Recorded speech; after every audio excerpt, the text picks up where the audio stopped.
There it is. Whoop. There it is.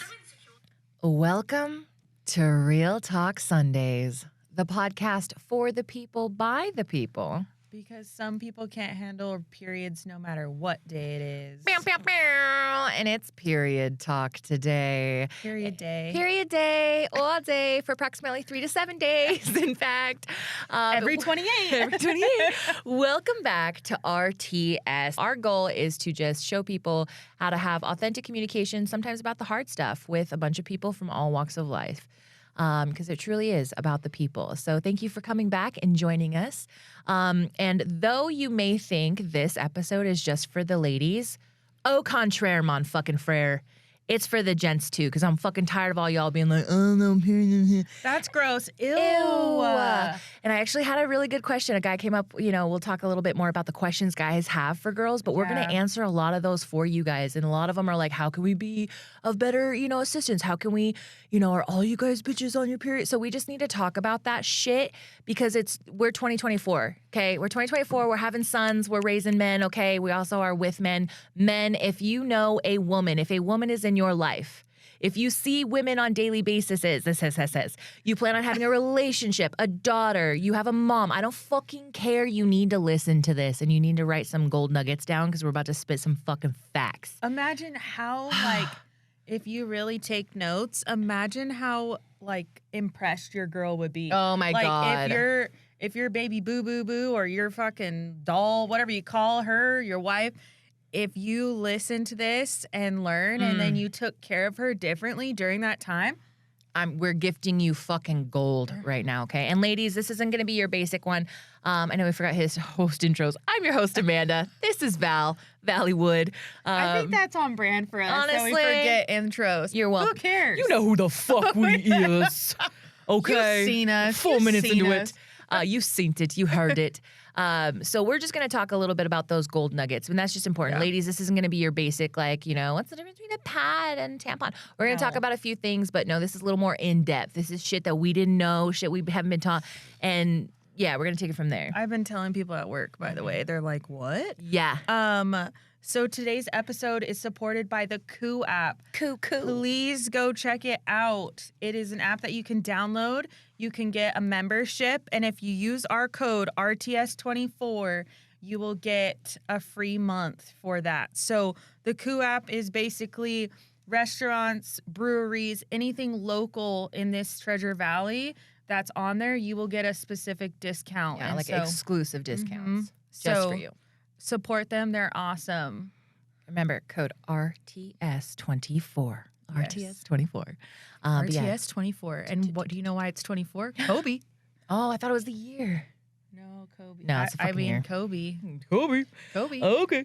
But yes, we're all about periods, and we're just going to go back and forth. And the thing is, I want you guys to know is I've done a lot of research on this, okay? And I've forced Val to also do research on this and read. Don't call me out like that. And just real making talk. sure, real talk, and just making sure that we are educated on what we're presenting. We are not doctors. I know, actually, Dr. Yingling sounds really good. It really Dr. does. Paging Dr. Dunson. No doctors here, but we are women, okay? So that enough And we're in in and our of itself. 30s. We're And we're in close our to 30s. menopause. Dude, we're right Hey, in between. We forgot also, subscribe on our YouTube, please.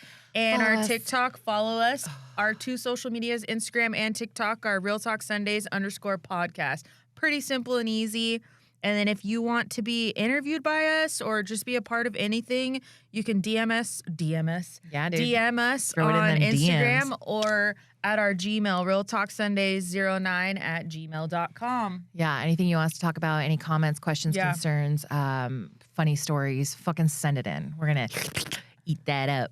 So, but yeah, meanwhile, back at the period ranch, the best part about it is, again, we're not doctors, we're not licensed professionals, but we are women and we've had our periods for quite some time. So I feel like we are the best people to speak on this. And then also, this is the information that's available to the general public. This is just shit that I've, 1, known throughout my life, but 2, most recently just been like, holy shit, I didn't know that.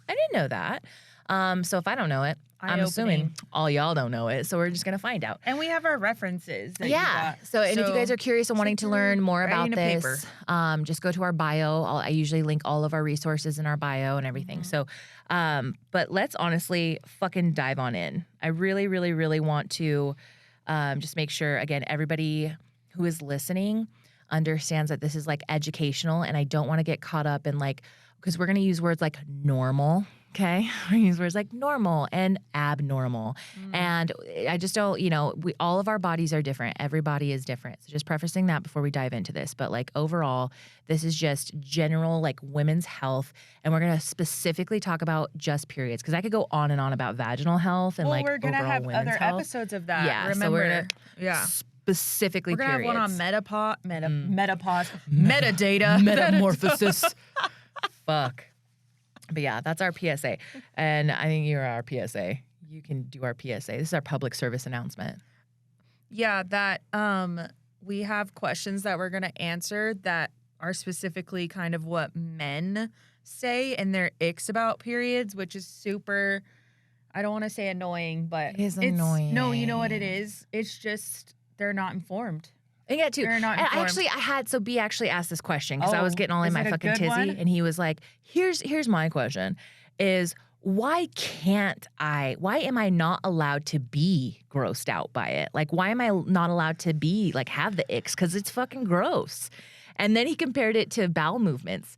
And I was like, well, you're bowel moving, 2, sometimes 3 times a day, 1 to 3 times a day, depending on your gut health, dude. Like, it's not shit. It's period. And it's important too. You can be grossed out. I was like, but don't let that inhibit your ability to learn what the fuck's going on. Especially we have a daughter, you're going to have a partner and like all these other things. He's going to have conversations if you're not around or all these men that are just like, would rather just plead ignorance to it. Like now we're being willful over that, and we don't tolerate that. So let's educate ourselves up. And honestly, it's gonna make you a more attractive partner. You got a partner who fucking knows what's up when it comes to that time of the month, bro.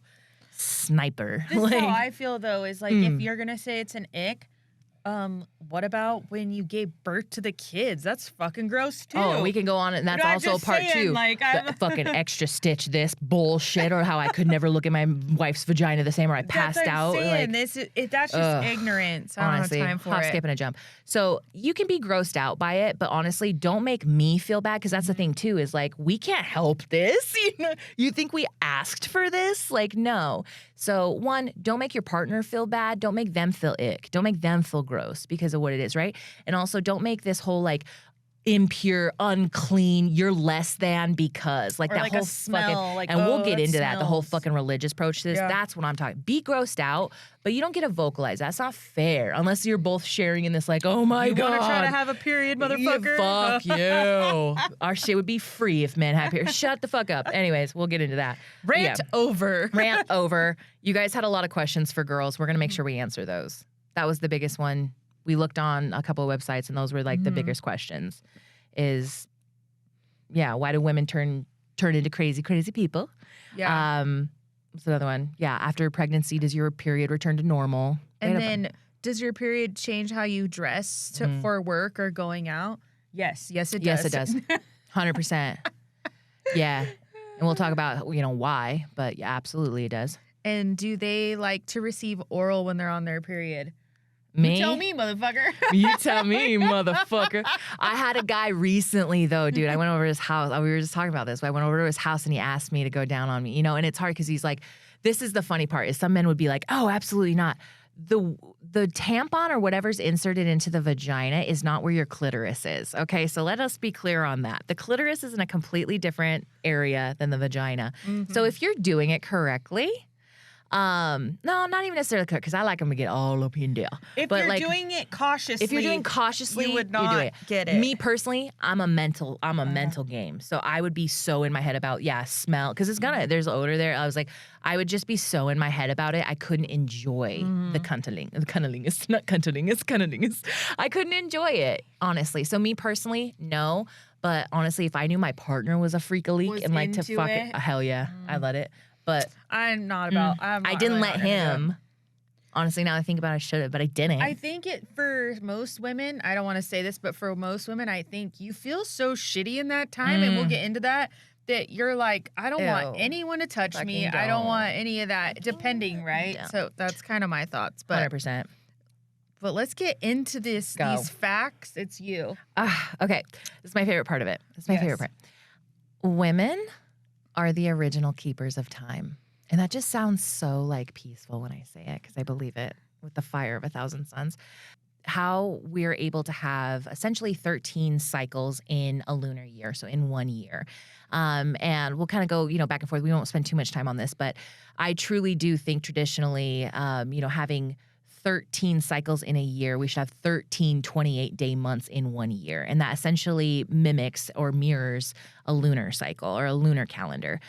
So it runs in tandem. They're not like, indicative on each other, but they run in tandem. And so back in the day, before, really any sense of time was kept, you have to think about the survival or like the ability, just the natural ability of us keeping time in our head around our period.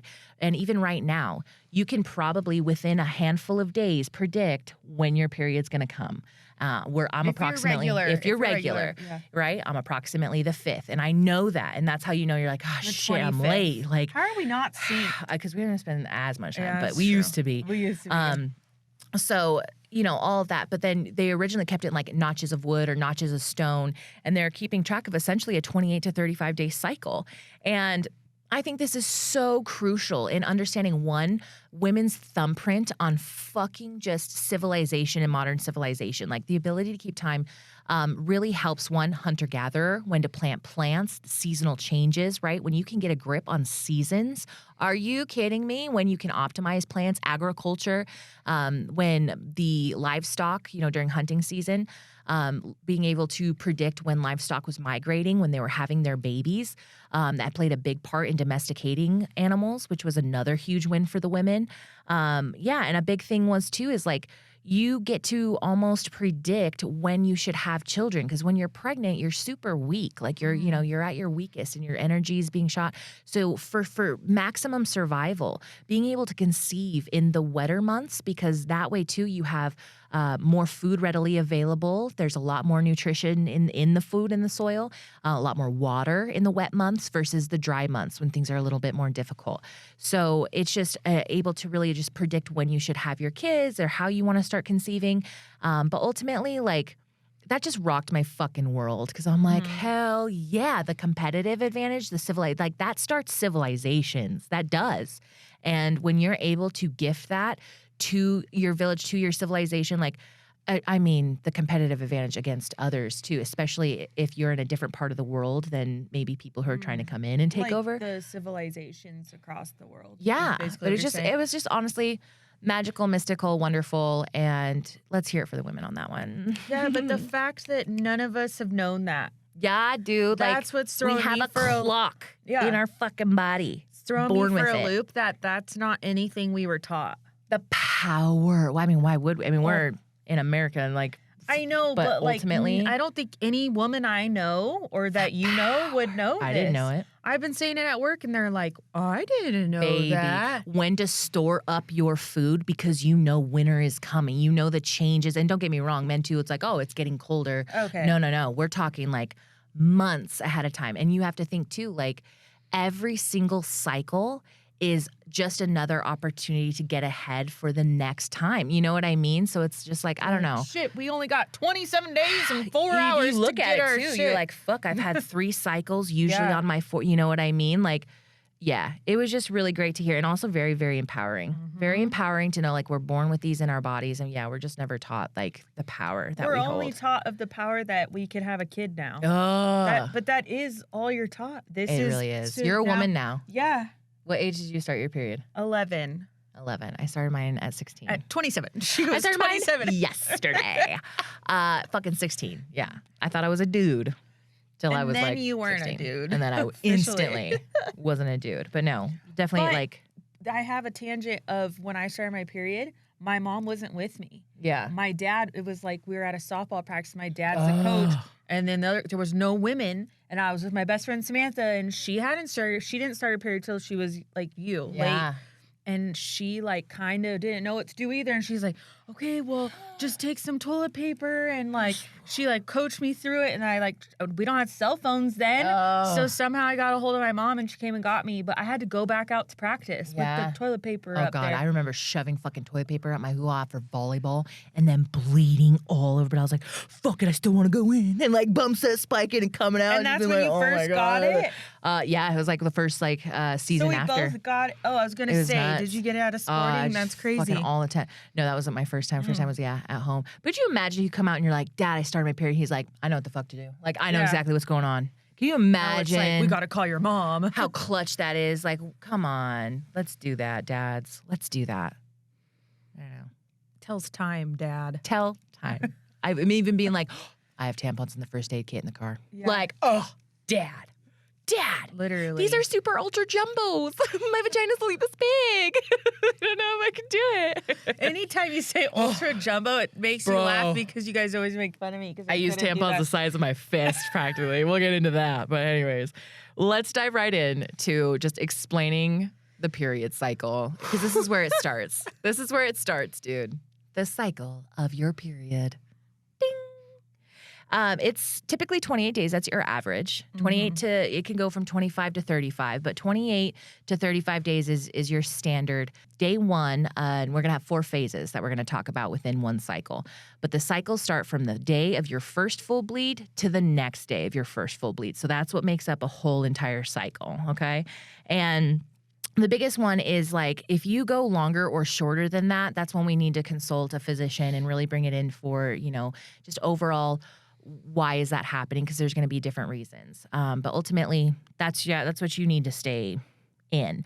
And when a woman is ready to start her period, it really just means that her hormones have reached a certain level to where we're going to kick this off. So you start at 11, the average age is 12. Yeah. But that means you can start as young as 8 years old. And there's even been instances where kids are actually, I say kids because it's children are starting younger than that because they have an increased BMI. Mm-hmm. So it's typically a problem that you're going to see. Processed food. Yeah, typically you're going to see that in America because we're just we're a little we're more unhealthy. We have more processed foods, and it's just going to make us fatter younger. So that's why we got to keep our kids healthy, eating right, eating balanced, and that's going to help with their hormonal development as well.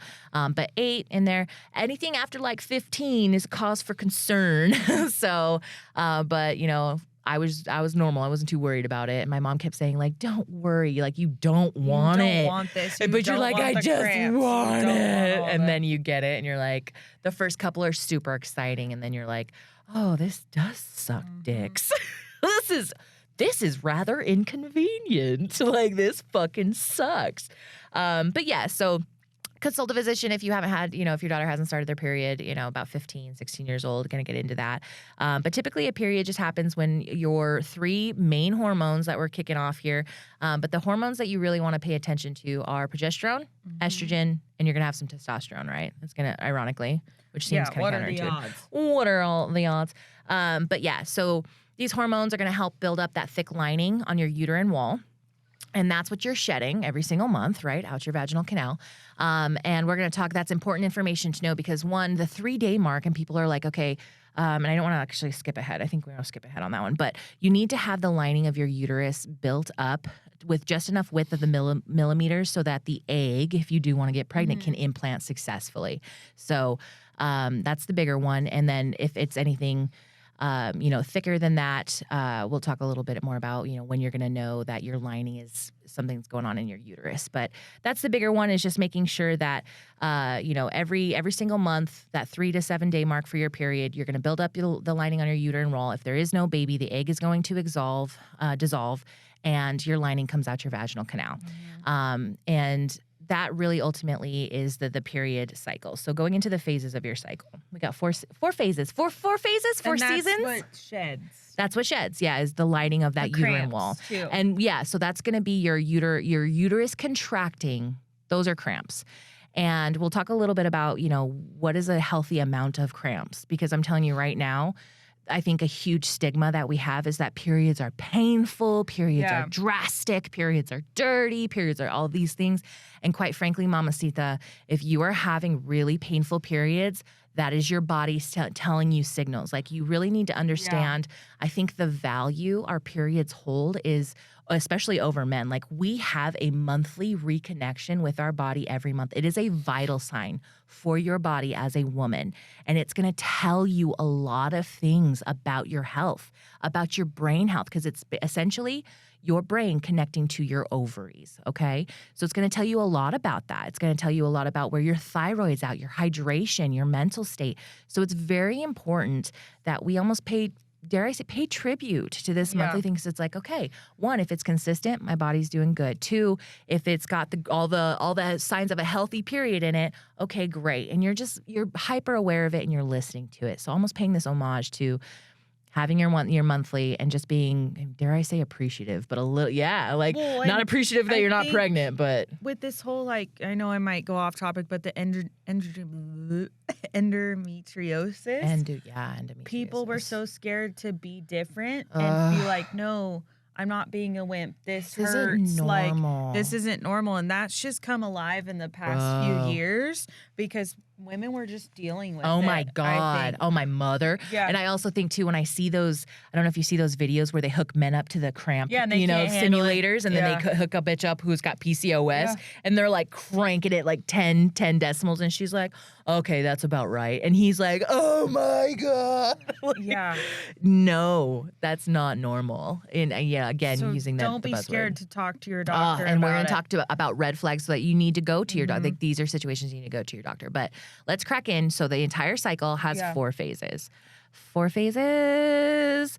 And this is also why period tracking is so important. One, to know, like, fuck, I might be pregnant. Like, that's a big one. But 2, again, it's that communication. So you want to just make sure that your body's responding well, consistently, and your periods are not out of whack or out of control. And so we're going to talk a little bit more about those hormones, estrogen, progesterone, and testosterone. But the basics of your cycle, because each phase demands something different from your body, we're going to give you some other things too to pay attention to, or like even how to structure your workout differently, right? Which I think is a huge takeaway. I like that information. So of course your first part of this phase 1 or 1, this is your period. This is your menstrual phase, okay? This is 3 to 7. Anything less than 3, you could have either clinically a light period, which I actually read could be, it could be good, could be bad, right? Could be either polyps, any sort of what do you call it, fibroids, a structural abnormality in your uterus, or cervical stenosis. So these are things where it's less than 3. That's you want to go at least get it looked at. And again, with the lining buildup. So you need at least 3 days to have the proper millimeter width for an egg to embed if you're trying to get pregnant, okay? So you have that 3 to 7. Anything after 7 is considered a heavy period or a long period. That is also not normal. And you can actually start getting into things where you're losing just a lot of blood. Also, spotting in between your periods is not, quote unquote, normal. So make sure you're looking into that one. But again, the uterine contractions are what moves everything through your vaginal canal. And then for this period, this is where I think the week before we'll talk about, but this phase is like you're feeling really, you're kind of feeling ick. You're just feeling gross, like Tired. You're you might tired, have a headache, feeling cramps. stinky. Yeah. But this is a time where you're exercising gently, okay? This is low impact yoga. This is not your high, your HIIT. Don't try and overextend yourself in this. This is really making sure you have like your outside walks, body weight workouts, and you're prioritizing rest and recovery. And yes, you want to drink a lot of water. The biggest part though is like, don't try and test your PRs during this time. Like, and it's very important too for you to prep accordingly. If you are in the fitness realm and your food, looking at like times where you start getting hankerings for treats and you know this about yourself, you can plan accordingly. But in this, you also want to keep your body warm. You want to keep the womb warm, so to speak. So a lot of warm fluids like your teas, your soups, yes, coffees, but you do want to, if you're having, a more painful period, or your boobs are really sensitive. I heard a lot of women get really sensitive boobs before and during. Lessen the caffeine intake. That tends to mean that you're drinking a little too much caffeine. But also to oatmeal. It's going to help with a better bleed. It's also going to have, less painful as far as cramps, and it's actually going to help everything come out. I hate to say that, but cold foods tend to almost put you out of balance. So, and I also read this, 90% of your flow is in the first 3 days. So your heavy flow is the first 2, and you're going to start bleeding less, after day 3 or so. So I thought that was a big one. I thought that was really, because I honestly, I feel that too. So if the rhythm of your period is off, that's also, something to pay attention to. And then another one was period blood color. So for a bulk of your 3 to 7 days, it should be like cranberry colored, not textured, but colored. It should have that light, like fresh blood look. And fresh blood, right? Now, if it is not, if it's either darker and you're going to have brown, right? Brown's going to be the first day and even the last couple of days. You're going to get that brown oxidized blood. But if you're not getting that, or it's a lot in excessive amounts, it's super dark, rich colored, or you're getting a lot of clots.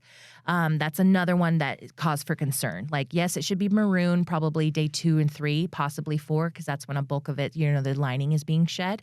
But if you're not having this healthy colored blood, that's also a sign of low progesterone. Gotcha. So that's also a big one. And we talked about massive cramps. When you're having massive cramps, ladies, this isn't normal. This isn't normal. Painful periods are not normal. You should have some light cramping the day before, day of, light. So some signs that, one, if you're cramping too hard, low magnesium. That's a big one that you can put into your diet effective immediately when you're, in your other cycles. So increase your magnesium. Number 2, hydration. That also means you need more water, especially the week before. But that's when we really need to just talk about what you're looking at whether it's a cup, a tampon, pads, you need to be paying attention to this, and it's very important. You should also not be clotting more than the size of about a quarter. You're going to get clots through, and that's just tissue. That's just what it is, right? But if you're getting excessive clots, that's the red flag. Something's off. You need to go talk to your physician. But I also saw this, and this is actually going to go to one of our myths, but just keep this in mind. Period blood has more stem cells in it than bone marrow. I thought that was what? That's cool. I'm still on the magnesium. Cool. How would I never know that? I don't know. But honestly, that's one of the coolest fucking things I heard. And you're going to see why it's so cool, because people do weird shit with period blood, unfortunately. But yeah, you're should be virtually pain-free. And then men, for you, this is the time, okay? This is warm blankets. This is cuddles. This is foot rubs, back rubs. This is good food. This is staying the fuck out of the way. You know what I mean? Take the trash out without being asked. Use your intuition. Oh my God. So just being, servitude, and also just very comfortable, creating a comfortable space for her. And as far as the amount you should be bleeding, so this is 30 or 40 milliliters through your entire cycle. So 16 mils a day, anywhere between 10 to 16 should be fine. Scientifically, anything over than 80 milliliters is considered a heavy period, and you should really keep your eyes open on this one. I kind of teeter on this one myself, but if you have bleeding significantly more than 100 to 300 mils, you need to talk to a doctor post haste. This is huge, because your iron levels can be depleted if you're losing that much blood every single month chronically, okay? You are suffering up against an iron deficiency, right? Anemia. If you get lightheaded, you need a nap. You're tired. Every time you get your period, tired, and you're bleeding a lot, also a time to seek a physician, because that's not normal. Your body is trying to tell you something, and you gotta listen.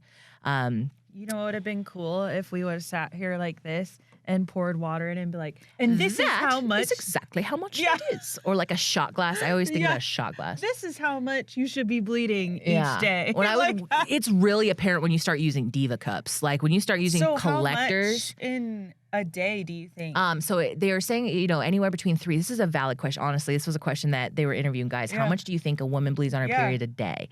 And they are telling you anywhere between 3 to 5 tablespoons of blood. But It to feels me, way more than it that feels when you're so much changing more your than that. tampon And every like 4 hours. you think, yeah, right, every 2 to 3 hours, Yeah. sometimes four if you're super, 2 if you're heavy. And again, if you're blowing through some tampons, if you're blowing through tampons, pads, underwears, like every couple of hours, and you have multiple period, products on, like again, that's a sign you need to go see someone that's not normal. But I always think about a shot glass. How many ounces are in a shot glass? As you go from metric system right now, I don't know. like I just milliliters, take tequila ounces. shots. I don't really know. But honestly, in my head, I don't know how many milliliters are in a shot glass, but that's what I envision. That's almost what the size was. Bottle, a certain amount of ounces, That's and isn't a a water? fuck ton. It's 8 ounces, isn't it? Yeah. So think a shot glass is probably 1 ounce. Because when I had my Diva cup, that was about right. But you think like you tilt one way and a whole shot glass of blood coming out. It's a mess. You're just fucked. God. But yeah, anything over that's heavy bleeding. They actually have a name for it. It's called menorrhagia. Oh. So when you're, chronically a heavy period bleeder, you have menorrhagia and you need to go get that looked at. I don't mean to laugh. No, yeah, it's a big one though. But like my mom used to have No it pun before. intended. She was like, "Fuck, I need a hysterectomy." But yeah, you're soaking through shit. You're doubling up on periods. You have to get up in the middle of the night. Oh my God, I remember doing this. You have to get up in the middle of the night and change your shit because you're leaking through, and you're also like, oh my God, I remember a time like sleeping on a pee like a pad on top of all my shit. Did you see your physician for this? Oh because my God. that, it was after, it's after kids, and you're like, is this normal? Okay, we didn't say that. After kids, it does get a little different, and that's why some people get abrasions. Yeah. Or ablation. It works, and sometimes it doesn't work. Sorry, that was dumb. No, but yeah, again, clots larger than the size of a quarter. And then, of course, it impedes on your daily life. If you're having to call out of school, take off of work, not go to certain... I understand not wanting to go to the gym, but like physically, you can't leave because shit's going to happen. That is a problem. It should not impede on your everyday life. And then, yeah, again, bleeding so much you're exhausted, overtired, short of breath, and again, over 7 days. So go see a doctor about that. Is it rude that when people call off of work because of their period, it really annoys me? That's Isn't the that judgy. weird? That's Like, the judgy part of me because until you find out they go to the hospital and they're like, shit, I need to get an ablation. Like I need to, or I'm fucked up, doc. Like, you're right. That's very judgy of me. But also, no, I feel that 100%. Because when I'm also the like, fuck have you ever called off work? That's another thing. Can we talk? Yes, we can talk fucking about that because it's our fucking podcast. The audacity. It's a double-edged sword. It truly is. Because what if they really do have I can't talk today. Say it for me. Endometriosis. If they really have that. Or PCOS. They don't have to disclose that to me. No. That's their right. But I'm also like, okay, let's pop some Midol and move on. You know what I mean? But that's not how it works. Sorry, I'm going to get canceled. That's not how endometriosis works because Midol's not going to stop their pain.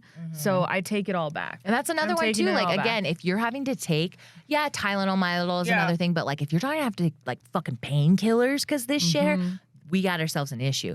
But that's hard, dude. That's a hard one because I know we're not. I remember when I did have a job and I did work. If a bitch ever called off work because of her period, you're judging because you haven't had, because you know what I mean? There's been times where my period's been so bad, but you suck it the fuck up and you go to fucking work. There's been a time where I've bled through, TMI, not really. I've bled through and I've drove myself home, cleaned up, and drove back to work. Fucking drove yourself home to clean up, honestly. I've just shoved shit, or like I had something in my, or like workout shit in my car. Went through. Like 100%.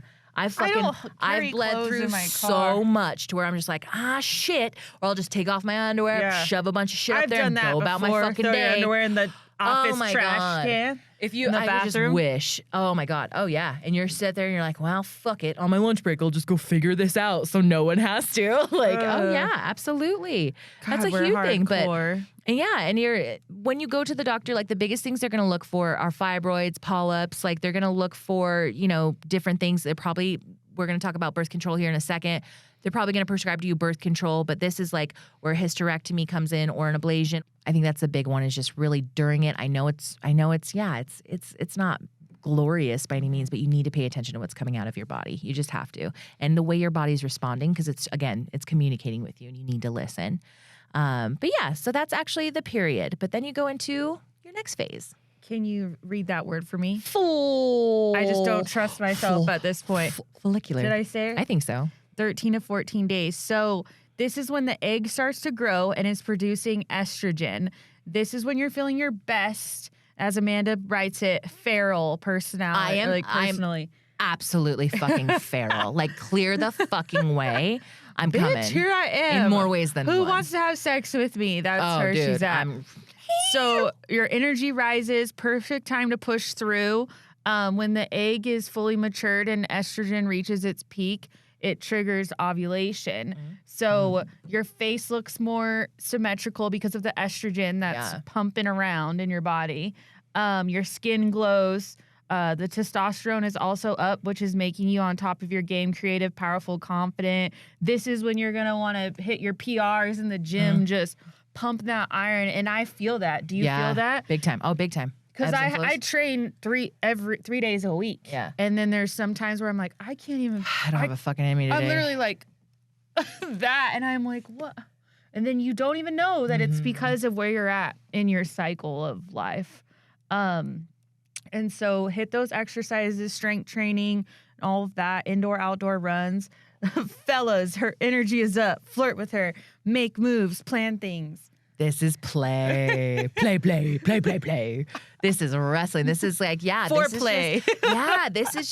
This is when she's like, okay, you know what I mean? Like, the energy's there, the vibes are there. Yes. And this is also when you want to make your decisions. This is when you're making hard choices. This is making like life altering, or you got to make a big choice. Are we selling the house? Or are we staying? This is where we want to sit and really talk about that shit. Should I look for a different job or not? And let me think about this. Let me think about this. What's, you know, this is when you're going to be really logical in your logical state of mind. And you're just not going to have all of those. Yeah, you're not going to I feel like it's when we get dressed and we're like, I am feeling myself, and we step out for something. Well, that's ovulation. So that's It's not. ovulatory. So it is, because that kind of leads up to it, because you're going to feel that way through that. There. For the ovulatory. So this is one day out of your entire cycle. So you get 1 day to essentially, this is when you're actually ovulating, okay? So it could be 12 to 24 hours. And this is when the egg is actually released from the egg follicle, but the ovulatory phase usually includes a few days before or after. So like 3 to 5 days before, 2 days after, okay? So you can get pregnant for about a week, but one fucking day. The only reason you can get pregnant for a fucking week is because fucking sperm can live up for 5 days outside of the testes, which is like, why? You know what's ick? Sperm. Why? You want to talk about ick? Sperm. Okay.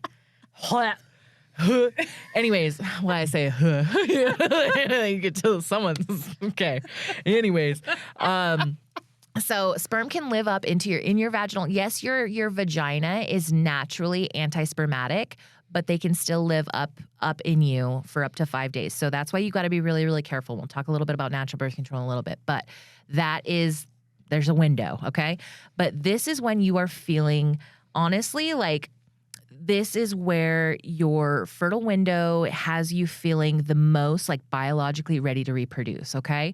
And you get so essentially every cycle you get a 30% chance of having a baby, of conceiving, okay?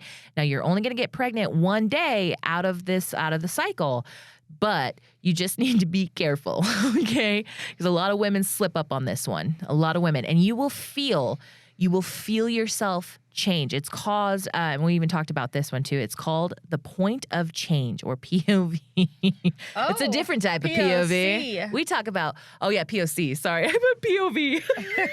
Oh, me. Point of view. This is a point of change, and you're going to feel it. So sometimes after your period, you'll have a couple of days where you're dry. You're not really like, and then you'll kind of feel yourself shift into this like more wet, you just kind of like an egg white consistency in your discharge. Some women go right into it after their period, but this is your point of change, and this is ovulation. This is your body saying, "Oh, okay, no, we time to receive right now." So you want to pay attention to that, and we'll talk. Again, with natural forms of birth control, this POC is very important, and each woman has, again, a little different telltale signs.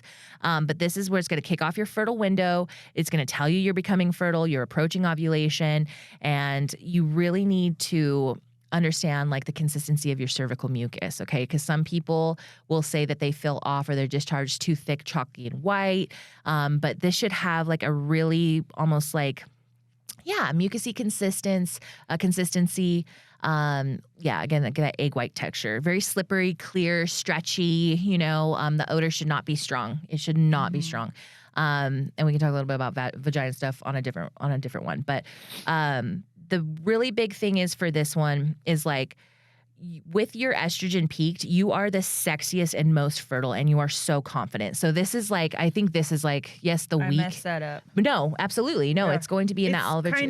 Transitions. Because that ovulation peaks like right in the middle of that follicle, and it's only one day. And so this is when I think too, biologically, like mates are supposed to find you more attractive. You're giving off different pheromones, like your skin's softer. You know what I mean? Like you're just giving off a lot of those like biological cues.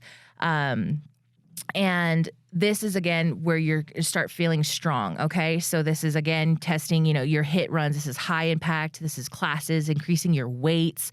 This is really just testing your boundaries and your workout intensity for your workouts. For the men, this is when the bitches be extra spicy.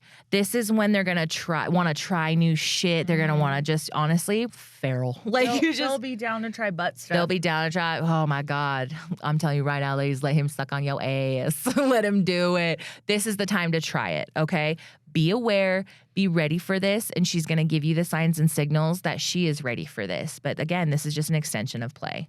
But yeah, so that's actual ovulation. That's your ovulatory phase, and then our last phase, our fourth phase. Luteal. Gluteal. God, that's how you know I don't read books. I don't read, so I can't read. Can't read good.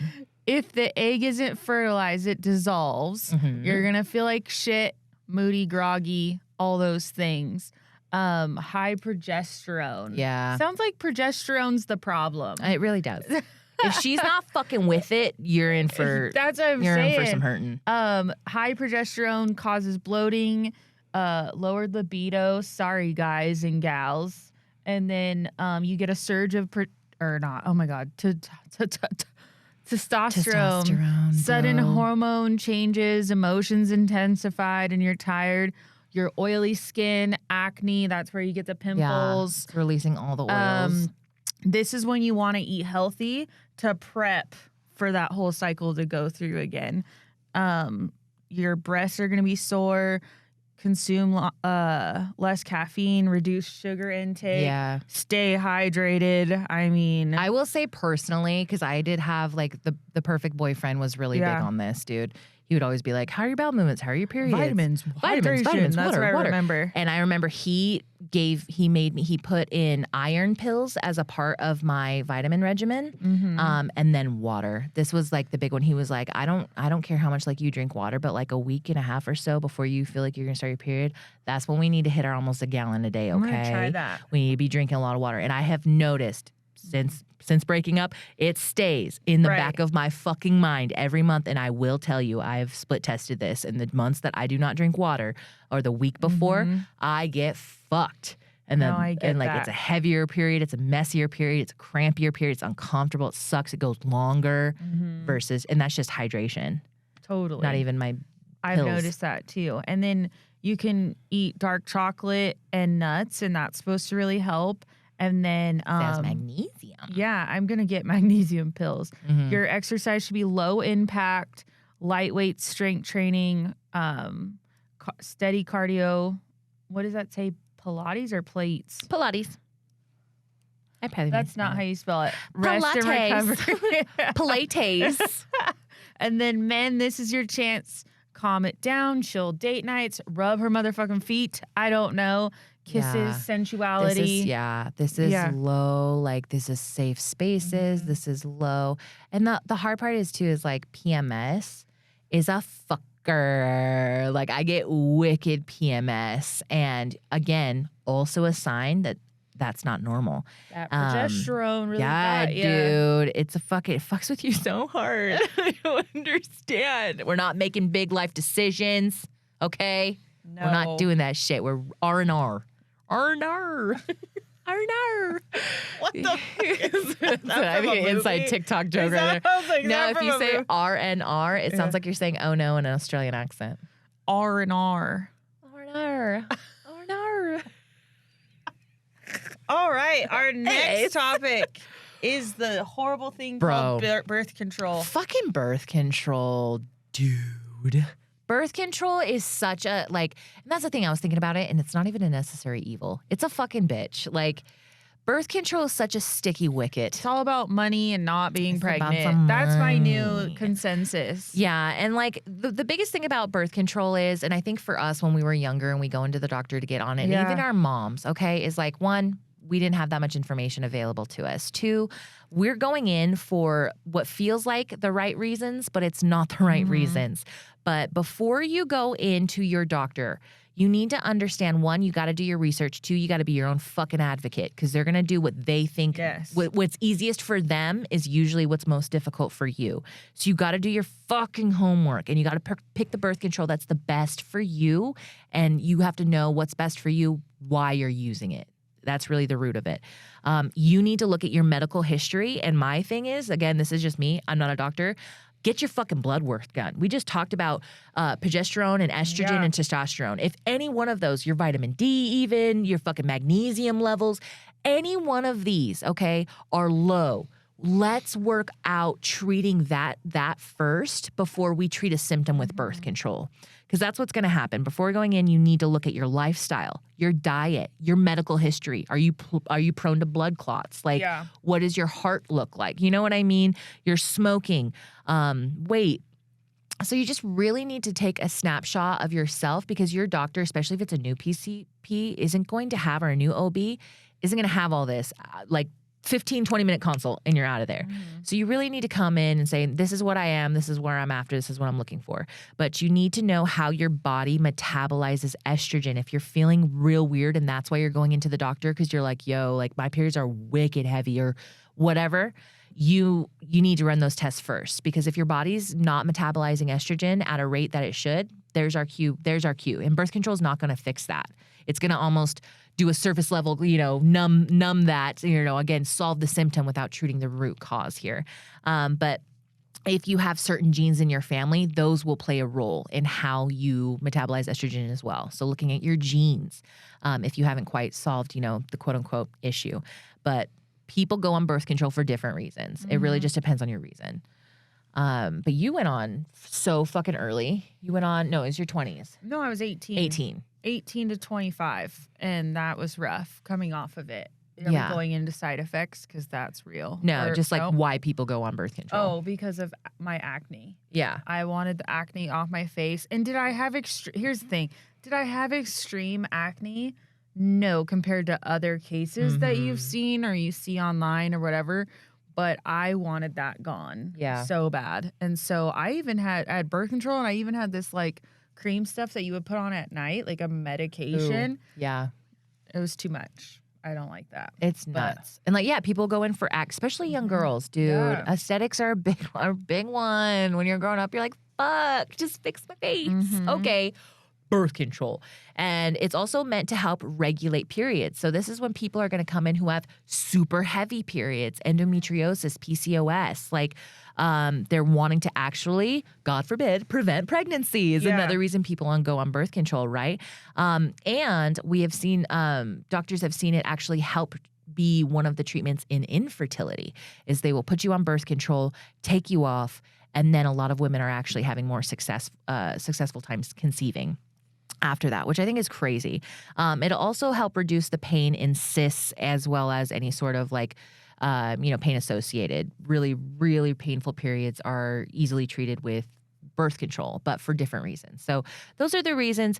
I think it's crazy too. A stat that we found is 85% of women have been prescribed birth control by the time they're 25 years old. And that to me just seems excessive. But I also support if people don't want to get pregnant. So it's a really 100%. fine line for me of I think it's bad from experiencing What it, but I'm percent is- also yeah. I'd What like percent to- is controlling birth rate Yeah. versus we got a fucking problem. Like our health isn't right. So we were putting women on birth control to help solve, all these other problems. So I'd be curious to break that stat down. But yeah, the biggest thing too is like birth control keeps you from ovulating. Okay, so it's going to change your mucus. It's going to thin the lining of your uterus, like we talked about.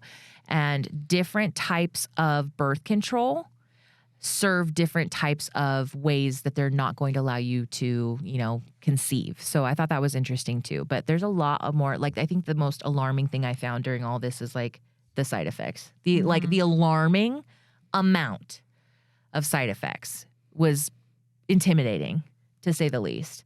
And like I don't it's think a chemical in your body. It's crazy. And different types do different ones. But yeah, dude, it was a laundry list. It was kind of scary to read a little bit because I was only on birth control for I think a handful of years, like 4 years in my 20s, my mid 20s, and I was on the NuvaRing when I conceived my son. And since then, I haven't been on it. I've had my tubes tied. So it's kind of been like, you've had the most. You know what? Don't get on birth control. Just get your tubes tied. Let's get your fucking tubes tied. We can get into fucking that, dude. But like, honestly. But the side effects were pretty crazy. So affects your absorption of other vitamins and minerals. And then when you come off of the hormonal birth control, it might take a while. This is just person dependent on their bodies, is that you could struggle to become pregnant after that. So say you're on birth control and you're like, we're going to stop taking birth control because we're trying for a baby. And then it doesn't happen. It's probably the birth control.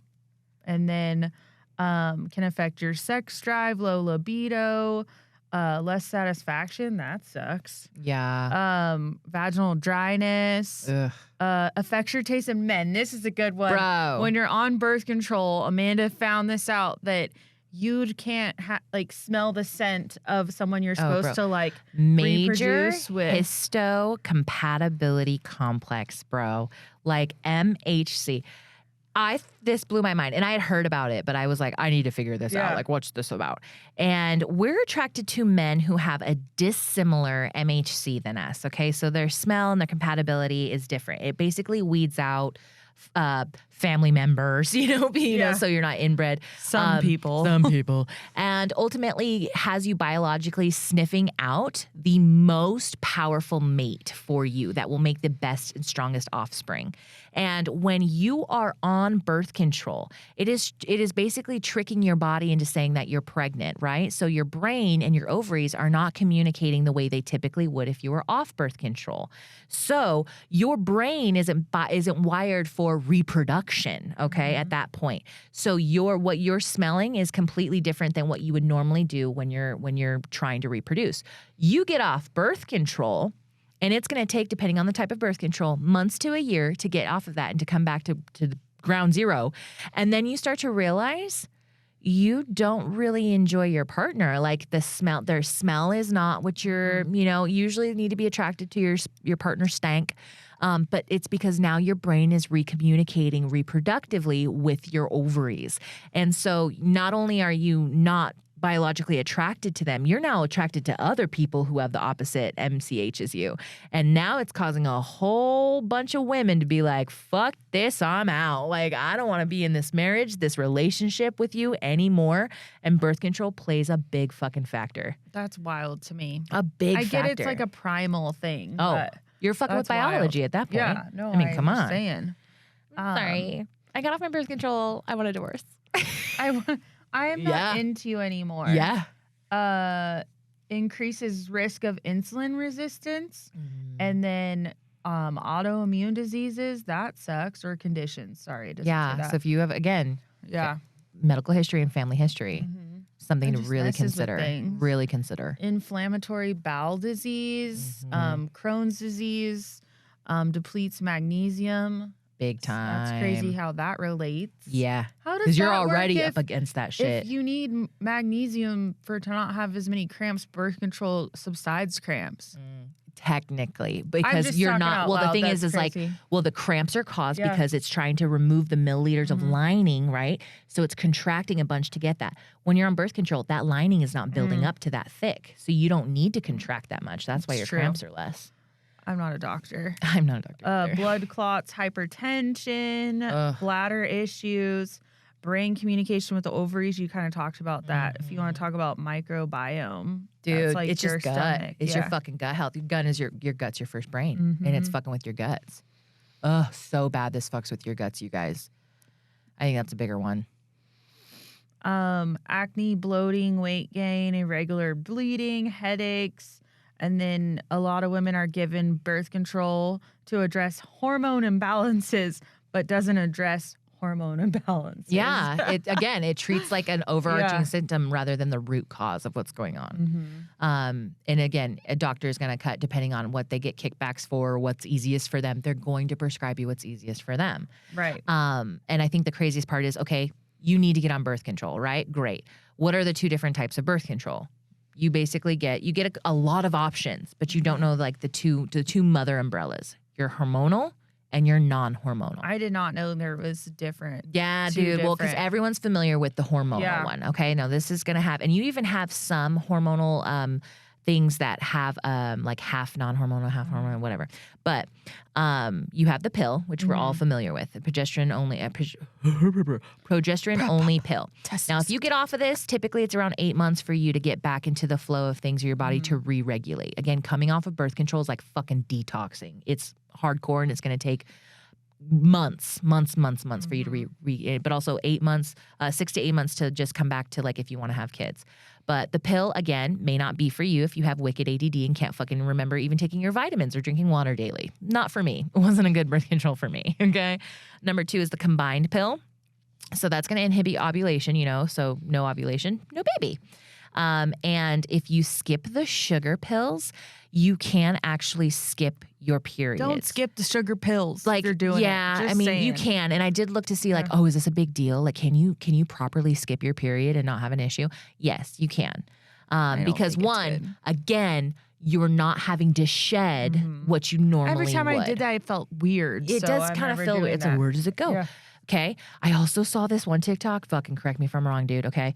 If you are like, if it's your birthday weekend and you're about to get your period and you need to fucking skip it and you're not on birth control, I saw this fucking concoction. I don't know if it's good. So fucking okay. But if you want to go on TikTok, what it is you take a blue Jello pack, right? And it's just the raw Jello, gelatin. Put it in water. It's like 8 ounces of water. And then you're going to take 3 liquid Advil gel tablets, and you're going to take that and you're going to slam the 8 ounces of that blue Jello. And apparently it's within an hour stops your period. Yeah. I don't know. I haven't tested it. So healthy. Yeah, bro. I haven't tested it, but I'm telling you, if it's a fucking girl's it's just trip. like when people put the glass on their lips to look like Kylie Jenner. I'm just saying, I saw that. So you can, right? So there's no need to flush it out if you're skipping those sugar pills. Okay, there's that one. You have the IUD. Again, 8 months to get back to, regular or starting, if you want to have a baby after that. It puts a thick cervical mucus lining so the sperm can't enter the uterus. Same thing with the implant. It's just going to give you that over mucus lining. And then, of course, injectables like the Depo, that's going to take the longest, about 15 months for you to come off of it so that your body can re-regulate and also try to have a baby again. But those are your types of hormonal birth controls that you're used to. And I thought this was also an interesting stat. You are 23% more likely to be prescribed antidepressants if you are on a hormonal birth control. Also, those with ADHD can develop depression as a side effect of hormonal birth control. And it might be best if you have ADHD to go on a non-hormonal birth control. Again, information that wasn't fucking given to me. No. Like, what the fuck are you talking about? And coming off birth control, making sure that you're upping your vitamins and your nutrients. You're eating a very nutrient-dense diet.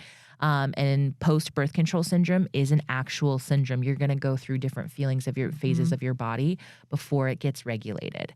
But then your non-menstrual or your non-hormonal birth controls, this is your copper IUD, which, copper makes the uterus a very toxic place for sperm to live, so they won't live there. And there's actually no studies that show that you can get copper toxicity yet. Like, it's just not a thing yet. 2 condoms. 3, tubal ligation or removal. And then 4 is FAM, fertility awareness method. I thought you said 2 condoms. I was like, 2 condoms. Fuck, no condoms. Number 2. I got my tube side, daddy. No condoms. So, no, still use condoms. That's important. But also, it's a big one to where the FAM method or the fertility awareness method is crucial for a lot of women. And I've actually had a lot of friends that follow this method. They don't fuck the week of their ovulation. That's it. They are in tune. They track their cycles religiously. Yeah. And the week that they know that they are fertile myrtle, they stay off the pole. Oh, that's it. That's all it is. It's hyper awareness of tracking your body. And a lot of women have used this and done it successfully. Okay. So you just got to know your vagina. Got to know your body. But yeah, moving like right along, honestly, period products I think are a game changer. I'm really proud of our generation for coming along with just a better, more sustainable way to have periods taken care of. Like that's been a big one. Have you tried the Diva cups at all? No. You Ever? did.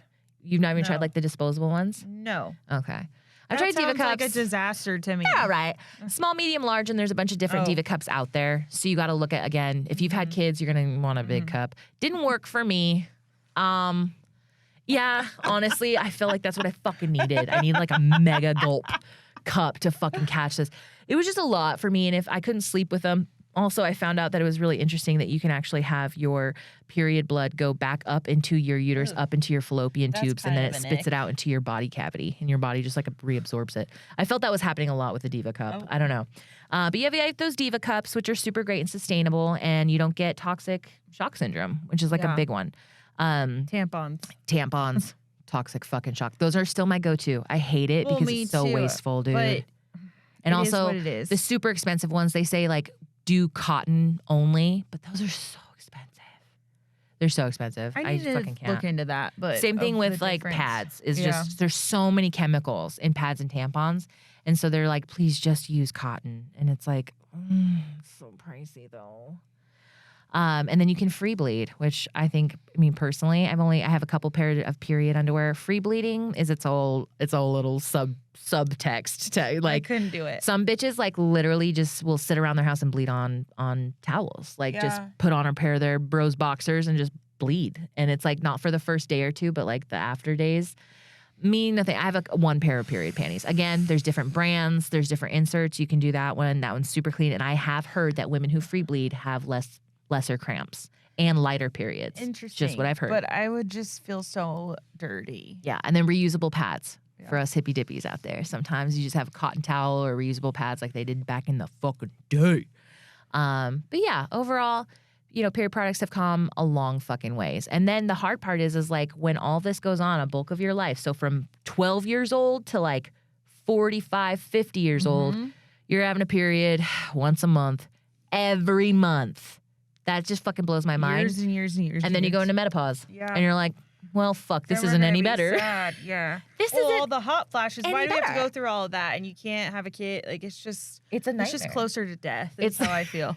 That's what and you were telling me about your mom, like how your mom feels about menopause, Yeah, dude. she hated it. She's past that, but she hated that because she felt like you lose that like I don't know if it's power or that feeling that you can Procreate. You can't do that procreate, anymore. and you kind of lose that woman-esque, I think.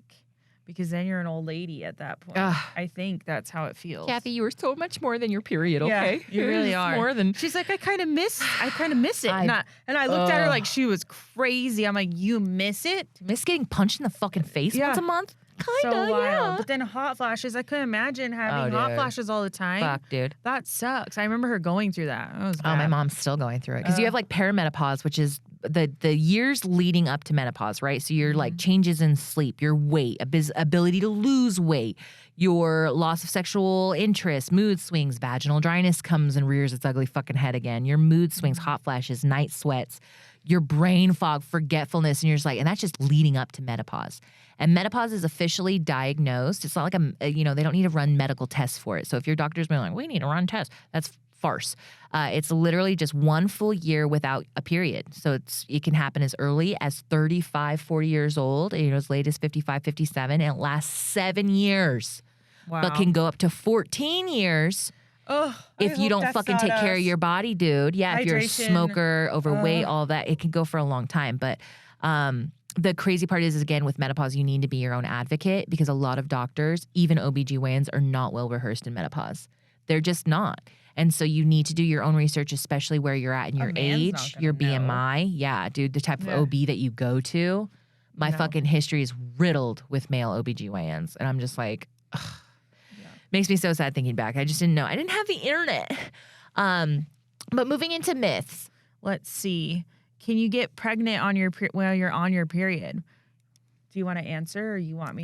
So it depends on when you ovulate. Yeah. Some people's ovulatory windows are they could be in a different phase. So possibly. It just depends on when you ovulate. Can you use period blood for a face mask? Oh my God, it does have a lot of stem cells. Stem cells in it, which is why people fucking use it. But what I'm finding just with, estheticians, they're saying, please fucking don't. Yes. Please fucking don't do that because it's unhygienic and you're going to get a lot of soul sisters, a lot of spirituals who are like, be with your body. Yes, sure. But it's just honestly, as far as like sanitation and like ultimately if you have anything going on in your face or an open sore or anything like that, it's just not ideal. Don't do it. You just never know. You just never know. Don't do it. These are kind of funny ones that we found off of the internet. Swimming in the ocean and camping on your period. My God. So for you men out there who are asking, can women swim in the ocean and go camping? Yes, they can. If you're camping, yes, you need to take precaution. You need to make sure that your tampons The bear will come get you. So you need to put them in a bag and the bag needs to go in the truck. You cannot leave your tampons in a trash bag hanging from a tree or fucking bury them in the dirt like you did your shit. Okay, you just can't do that. So I think that's a big one. And then these are specific to these countries that we found of the different cultures on that. So Romania, you can't touch flowers or they think they will die. You will kill the flowers. Malaysia, you need to wash your pads before throwing them out or ghosts will come find you. I think that's my favorite one. India, you can't enter a place of worship on your period. Well, that sucks. Honestly. Sounds cool to me. We were talking a lot about just like Christianity and just honestly just faith-based takes on the menstrual cycle. And honestly, throw that shit away. It ain't even real. Yeah. Throw it away. Fuck it. Like. Poor gals. Our predecessors, dude. Philippines is you need to wash your face in your first cycle's blood to have clear skin. What? Don't do it. Yeah. Don't do it. Freaking show me the before and after. But I think to answer like the frequently asked questions that guys have for girls, right? Like those are. I think that was like a big one where they were asking like, oh, why are all girls this bitchy on their fucking periods? And honestly, like, don't get me wrong, like being on PMS the week before, again, knowing your chick's cycle, stage really helps, and you're probably part of the fucking problem. So maybe get with the program. But two, like, I won't lie, excessive PMS. That is a raise for concern. And I feel it too. So a lot of times it's either a vitamin depletion or something's going on. So yes, you should pay hypertension to that. But we turn into crazy bitches a week before, not even really on it. Like on it, it's sure. True. But and a week before, your cravings, you're emotional, you're hyper emotional. So it's like, no, we're not all crazy, but yes, it's a part of it. And you would be fucking crazy too. Like, I'm always crying before and after. It's never during. I'm crying never like during. It's before weird. Though, absolutely. Yeah. And then right after, I'll be super emo. And then after pregnancy, does it return to normal? Yes, it just takes a few cycles. And also, if your chick's body is going through crazy amount of trauma, like liposuction or plastic surgery or any surgery, anything crazy like that, where it's going to really have your body in recovery mode, it can kickstart a period as well. It's kind of in default. Yep, stress, high stress. High stress. Oh my God. A lot of weight gain or excessive weight loss can make it so you don't have a period, which is another big one. But yeah, guys are always asking too, do you tend to feel dehydrated during your period? And it's like, yes, because you should be drinking more water. I do. But again, your water intake, it just differentiates. If you're not eating healthy, you're not drinking well, you're going to feel that. And that comes through in your period. Again, it's your period telling you something. You're not hydrated enough or we're not eating enough, green veggies. Green fruit. Yeah, and I think we went over a lot. I was like, what you can do as a partner to help, which is honestly just fucking wake the fuck up and be a part of the program. I think that's a big one. Stock up the tampons and all that stuff. Go and to know the Costco. different types of tampons that your chick fucking uses. I swear to God, if anybody went to the store and got me fucking lights, like fucking ultra light bullshit, like sport tampons, I'd fucking throw you through a wall. Like, get out of here. Oh no, She needs her Ultra Jumbo Plus. What are you doing? So different types of get pads. her a diaper. Just give me a diaper at that point. Just put me out to fucking pasture.